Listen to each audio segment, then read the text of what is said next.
If you grew up in a place like this,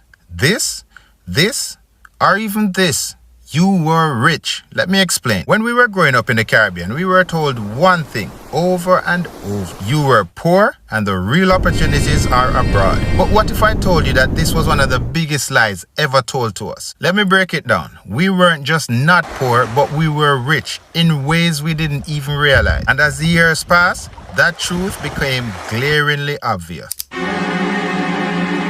First of all, who came up with the idea that having fresh air, a backyard full of mango trees, and the freedom to run about barefooted was poverty? They had us thinking that not having the latest gadgets or fast food meant we were behind. Now, looking back, the joke is on them. While many countries were drowning in processed foods and pollution, we were eating real food straight from the land. Breadfruit roasting on an open flame, ackee and saltfish and dumpling, and ripe bananas picked fresh from the tree. Those weren't just meals, they were luxury in disguise. Organic food is now $1 billion industry abroad, but we had it for free. What a thingy.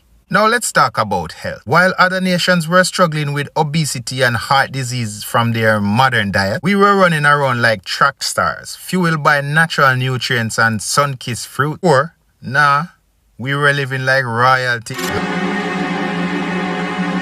For years, the dream of leaving the Caribbean to the first world was sold to us like a ticket to paradise. Move to America or England and your life will be set, they said. But when many of us made the leap, we found out that the grass wasn't really greener, it was just colder. In the Caribbean, we woke up to the sounds of birds chirping and waves crashing. Well, not all of us, but most of us. While over there, abroad, it was alarm clocks and traffic jam. A live look at traffic. This is that annual shot we see every year. Life abroad isn't all it's cracked up to be. Believe me, high taxes and expensive rent. Rental prices have gotten so out of hand that people are renting out beds on their kitchen floor for almost $1,000 a month. Things are getting so bad that even new immigrants are starting to leave Canada because they can't afford to live here.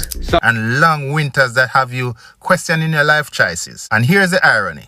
The same North Americans and Europeans who told us that their countries were better, they are the ones now flocking to buy beachfront properties in Jamaica, Barbados and St. Lucia. They are retiring in the same islands they told us to leave, sipping coconut water while we're there shivering in negative 15 degrees.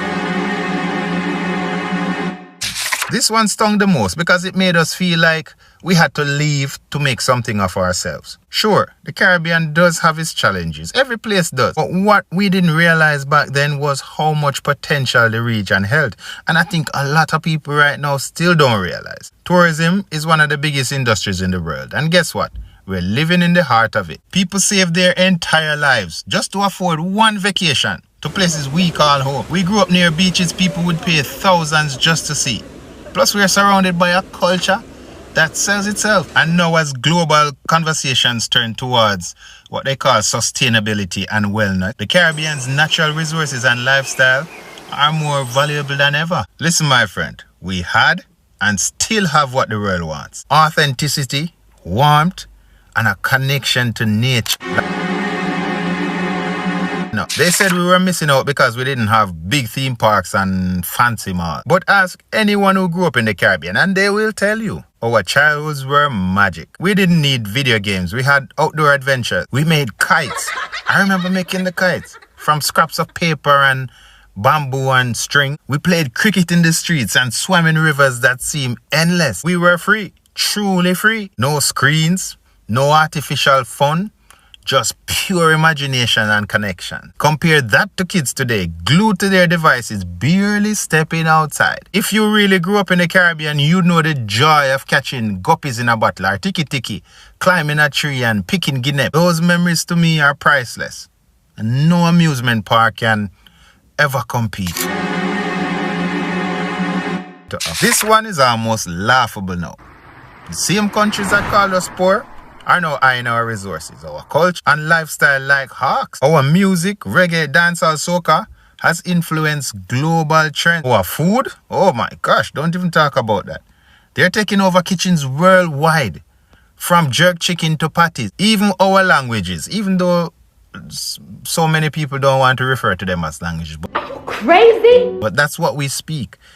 the patois, the Creole, depending on the island you're from, they're being celebrated as unique cultures. Think about the way people in London talk these days. People in Toronto. The patois is such a major part of the way they talk these days that they're actually claiming it as their own. And let's not forget the millionaires buying up properties on Caribbean islands. They've realized what we always had, and it's simple. A life filled with sunshine, flavor, and soul. My friend, that's priceless. The lies we were told about Caribbean life was never about us. They were about making us believe we need to leave to find value. But the truth is, my friend, we, Caribbean people, we have always been rich. Rich in culture, rich in resources, rich in life. It's time we stop letting others define our worth and start embracing what we've always known deep down. If you look carefully, the Caribbean isn't just home. It's paradise. I hope our leaders can see this because so many of them have sold out. Drop your island's flag in the comments if you're representing your country's pride.